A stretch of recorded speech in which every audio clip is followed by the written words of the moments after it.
بسم اللہ الرحمن الرحیم اللہم انفعنا بما علمتنا وعلمنا ما ينفعنا اللہم الہمنا مراشد امورنا وقنا شرور انفسنا ربنا تقبل منا انك انت السمیع العلیم.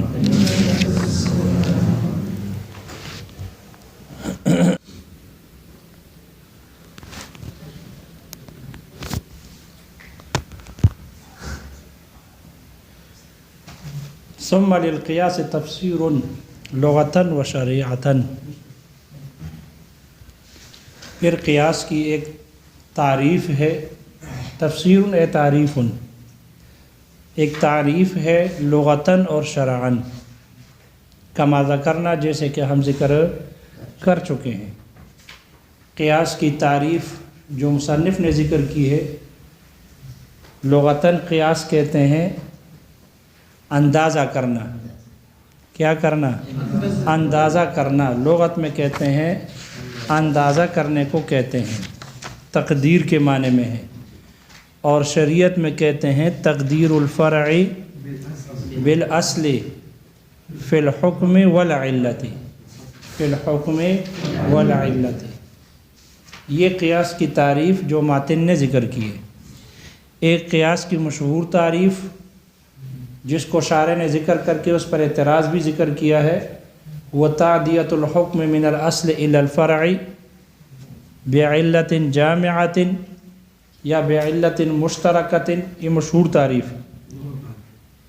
ایک تیسری تعریف ذکر کی ہے جس کو مصنف نے اس کی نسبت کی ہے ماتریدی رحمہ اللہ کی طرف. شیخ ابو منصور ماتریدی رحمہ اللہ کی طرف اس کی طرف نسبت کی ہے، اور وہ ہے ابانت مثل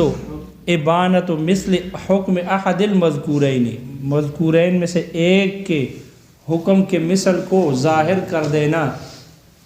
بمثل علتہ فی الآخر، دوسرے میں اس کے علت کی طرح، اس کے علت کے مثل کی وجہ سے دوسرے میں ظاہر کر دینا حکم کو، اس کو کہتے ہیں قیاس.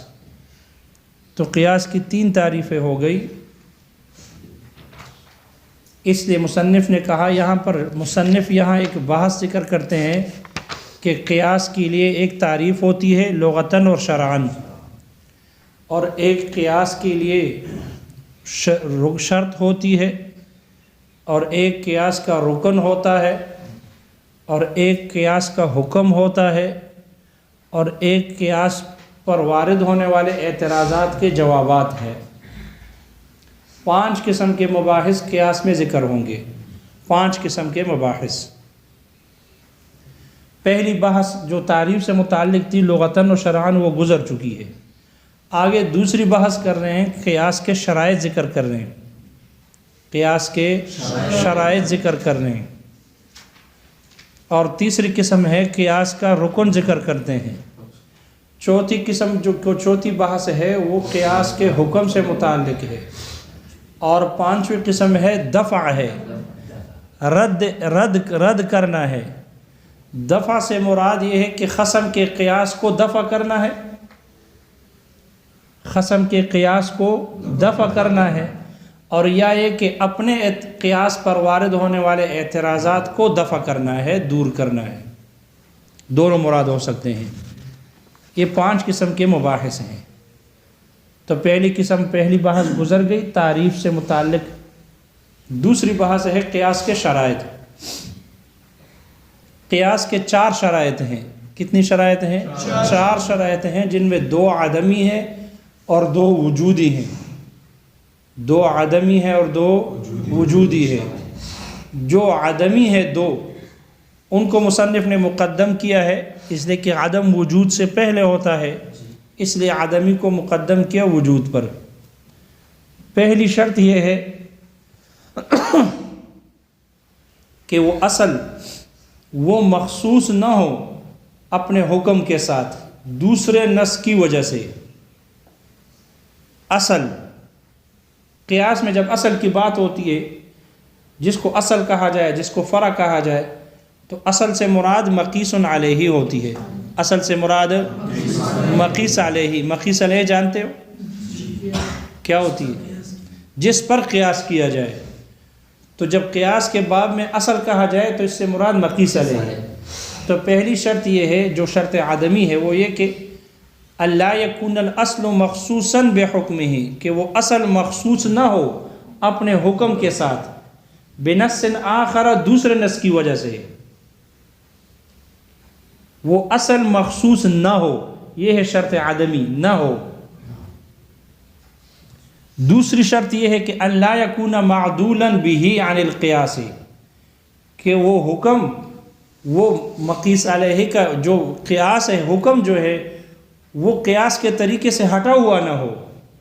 یعنی وہ مقیس علیہ کا حکم خلاف قیاس نہ ہو. مقیس علیہ کا حکم خلاف قیاس یہاں شارح نے تو کہہ دیا کہ اصل خلاف قیاس نہ ہو، لیکن یہاں اصل سے مراد حکم الاصل، اصل کا حکم خلاف قیاس نہ ہو. کتنی شرطیں ہو گئی؟ دو. یہ دونوں عدمی ہیں. تیسری شرط یہ ہے کہ ان یتعدی الحکم الشرعی الثابت، وہ حکم شرعی جو ثابت ہے بنص، نص کی وجہ سے، وہ متعدی ہو جائے بعینہ، وہی حکم شرعی متعدی ہو، الی فرع، ایسی فرع کی طرف متعدی ہو، ہوا نظیرہ، کہ جو فرع اصل کی نظیر ہو، اصل کی طرح ہو، اصل کے مساوی ہو، ولا نص فیہ، اور اس فرع میں اصل نہ ہو، عفوا اس فرع میں نص نہ ہو، اس فرع میں نص نہ ہو. یہ تیسری شرط ہو گئی. اور چوتھی شرط یہ ہے کہ ان یبقى حکم النص بعد التعلیل علی ما کان قبلہ، تعلیل کے بعد بھی نص کا حکم اپنے حال پر برقرار رہے. جیسے تعلیل سے پہلے ہو، تعلیل کے بعد بھی نص کا حکم برقرار رہے. یہ 4 شرطیں ہو گئی. کتنی شرطیں ہو گئی؟ 4 شرطیں ہو گئی.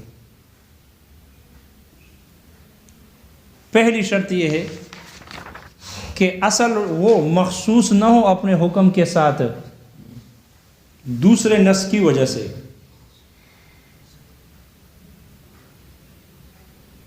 دوسرے نص کی وجہ سے حکم، وہ جو مقیس اصل جو ہے، اصل ہے وہ حکم کے ساتھ مخصوص نہ ہو. لم یکن، لا یکون الاصل مخصوصا بحکمہ، پہلے گزر چکا کہ خص یخص یا اختص یختص کے صلے میں جب با آ جائے اور با صلے کے لیے ہو تو ایک ان میں مختص ہوتا ہے اور ایک مختص بھی ہوتا ہے. تو یہاں پر مصنف نے کہا وَأَلَّا يَكُونَ الْأَصْلُ مَخْصُوصًا بِحُکْمِهِ، تو قاعدے کا تقاضا یہ ہے کہ جو حکم ہے یہ مختص بھی ہو، کیونکہ با کے دخول میں اصل یہ ہے کہ با کا مدخول کیا ہوگا؟ مختص بھی ہوگا. لیکن یہاں با خلاف قاعدہ مختص پر داخل ہے. کس پر داخل ہے؟ مختص پر داخل ہے.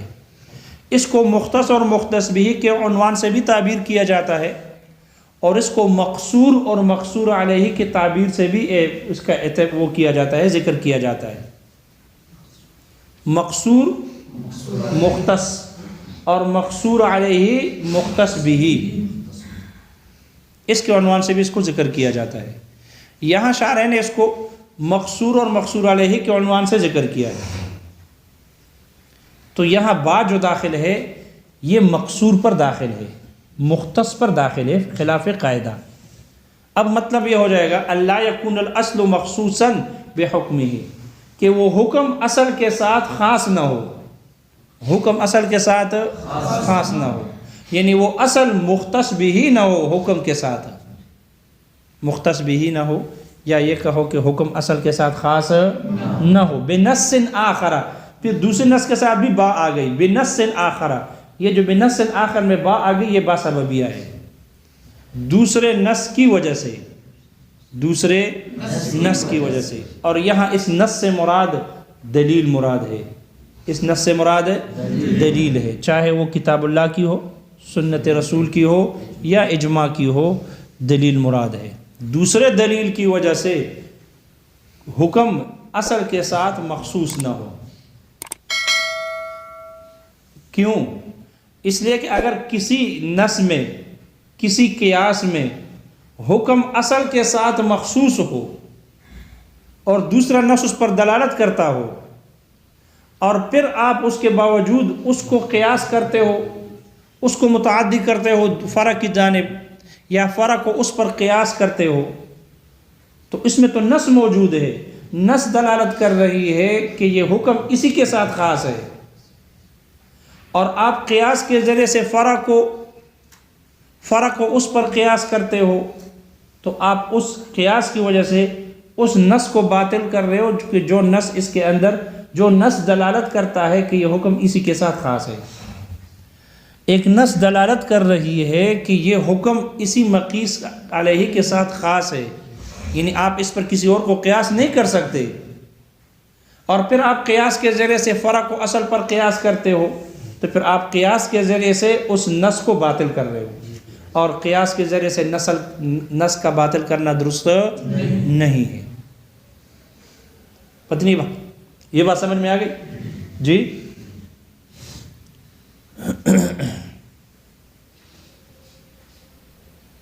اس لیے قیاس میں شرط لگا دی کہ اصل وہ حکم، اصل کے ساتھ حکم خاص نہ ہو، تب اگر خاص ہوگا تو پھر قیاس درست نہیں، اگر خاص نہ ہوگا تو پھر قیاس کرنا درست ہے۔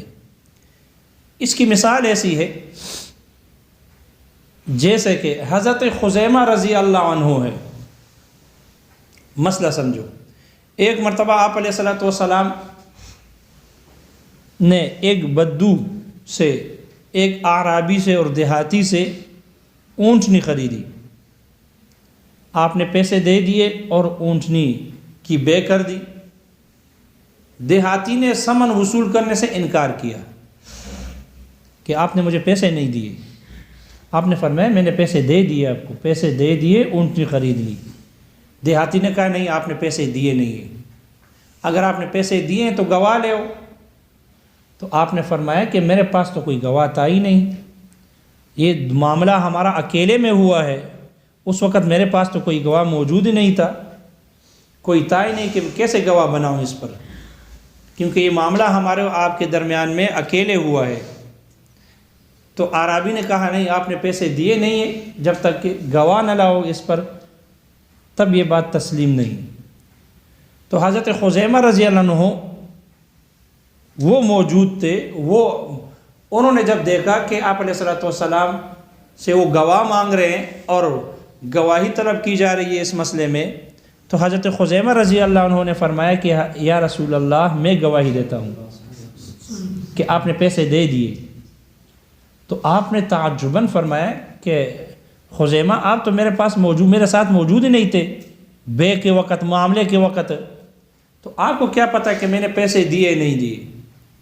تو حضرت خزیمہ رضی اللہ عنہ نے فرمایا کہ آپ ہمیں آسمانوں کی خبریں بتاتے ہیں، وہ بڑی بڑی خبریں بتاتے ہیں، عظیم الشان خبریں بتاتے ہیں آسمانوں کے متعلق، جنت جہنم کے متعلق، مغیبات کے متعلق ہمیں خبریں بتاتے ہیں، ہم ان باتوں میں آپ کی تصدیق کرتے ہیں، تو کیا یہ زمینی حقائق سے متعلق اور یہ اونٹنی کی بے اور شراء اور ثمن سے متعلق جو معمولی خبر ہے، کیا ہم اس میں آپ کی تصدیق نہیں کریں گے؟ جب اتنی بڑی بڑی خبروں میں ہم آپ کی تصدیق کرتے ہیں، آپ کو سچا جانتے ہیں، مانتے ہیں، تو پھر یہ اونٹنی کی قیمت کیا چیز ہے کہ اس میں ہم آپ کی تصدیق نہ کریں؟ لہٰذا ہم اس میں بھی آپ کی تصدیق کرتے ہیں اور کہتے ہیں کہ آپ نے ثمن ادا کر دیے ہیں، آپ نے ثمن دے دی۔ اس پر آپ خوش ہو گئے اور آپ نے فرمایا من شہد لہ خزیمۃ فہو حسبہ، جس کے لیے حضرت خزیمہ گواہی دے دے، یہ اس کی گواہی اس کے لیے کافی ہے۔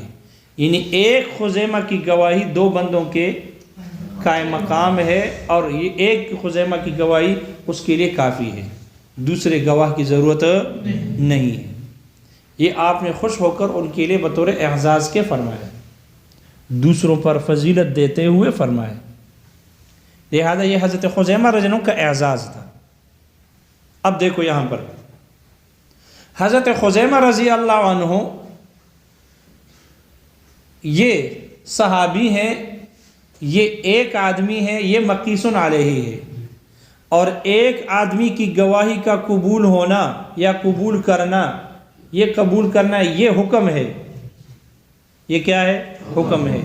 اب غیر خزیمہ کو خزیمہ رضی اللہ عنہ پر قیاس کرنا، کیونکہ یہ حکم جو ایک بندے کی گواہی قبول کی جاتی ہے یہ کتاب اللہ کے عموم کے خلاف ہے۔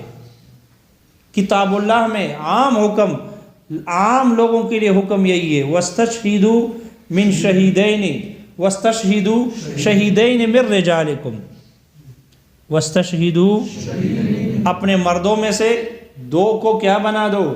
گواہ بنا دو۔ فَإِن لَمْ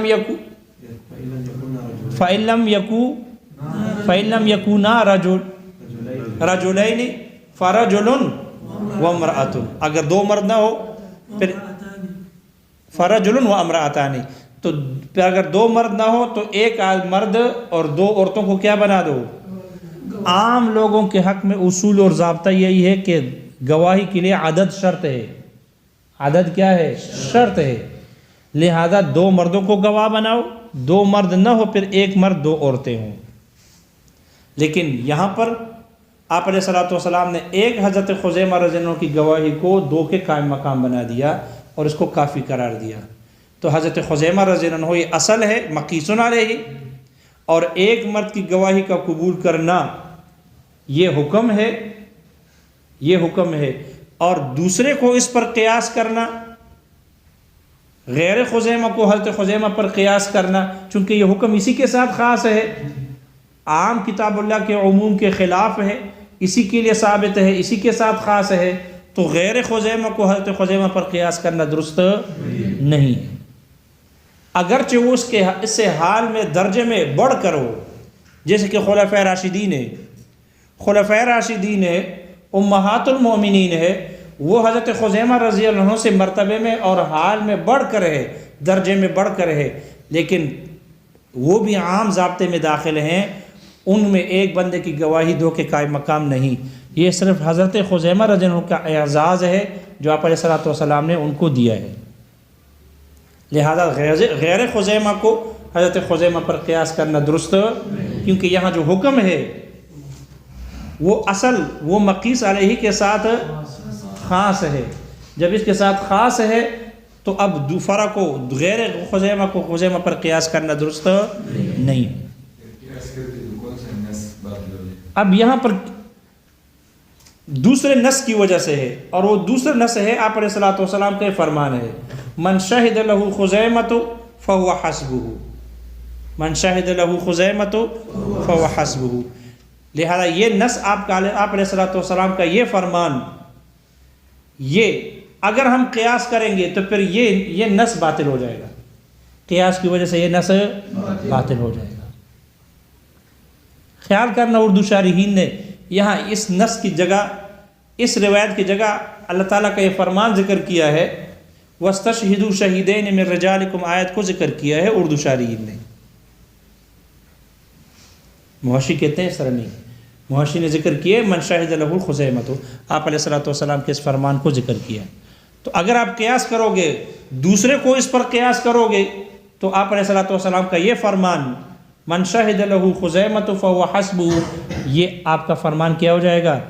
یہ باطل ہو جائے گا قیاس کی وجہ سے، جبکہ قیاس سے نص کو باطل کرنا درست نہیں ہے۔ یہ مسئلہ سمجھ میں آ گیا؟ لہذا شرط یہ تھی، پہلی شرط یہ کہ اللہ یکون الاصل مخصوصا بحکمہ بنص آخر، دوسرے نص کی وجہ سے وہ اصل وہ حکم اس کے ساتھ خاص نہ ہو۔ یہاں جو ماتن نے کہا اللہ یکون الاصل مخصوصا، اصل سے مراد، اس اصل کے مصداق میں اختلاف ہے۔ اصل کے مصداق میں کیا ہے؟ اختلاف ہے۔ فقہا کے نزدیک اصل سے مراد، جب اصل ذکر کیا جاتا ہے، اصل بولا جاتا ہے، تو اصل سے مراد مقیس علیہ ہوتی ہے، اصل سے مراد مقیس علیہ ہے۔ یہ فقہا کے نزدیک، جمہور فقہا کے ہاں، جبکہ متکلمین کے نزدیک جب اصل کو ذکر کیا جاتا ہے تو اصل سے مراد نص ہوتی ہے۔ متکلمین کے نزدیک جب اصل کا ذکر کیا جاتا ہے تو اصل کا اطلاق کیا جاتا ہے تو اس سے مراد نص ہوتی ہے۔ اب یہاں جو ماتن نے متن میں ذکر کیا فشرطہ اللہ یکون الاصل مخصوصا، اس اصل سے مراد کیا ہے؟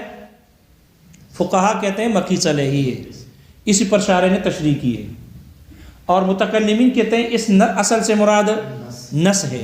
اگر ہم شارح کہتے ہیں اگر ہم متکلمین والی مراد لے لیں تو پھر کلام بے محمل ہو جائے گا، بے معنی ہو جائے گا۔ کیسے بے معنی ہوگا، محمل کیسے ہوگا؟ شارح کہتے ہیں پھر مطلب یہ ہو جائے گا اللہ یکون الاصل اے النص مخصوصاً بحکمہ، مخصوصاً بحکمہ میں جو با ہے، پھر یہ با صلے کے لیے نہیں ہوگی، یہ با بمعنی مع کی ہوگی۔ کتبت بالقلم اے مع القلم، استعانت کے لیے ہوگی تو با مع کے معنی میں ہوگی۔ لہذا معنی یہ ہو جائے گا اصل سے مراد نص ہے اور مخصوصاً بحکمہ مع حکمہ، با مع کے معنی میں ہے، با کس کے معنی میں ہے؟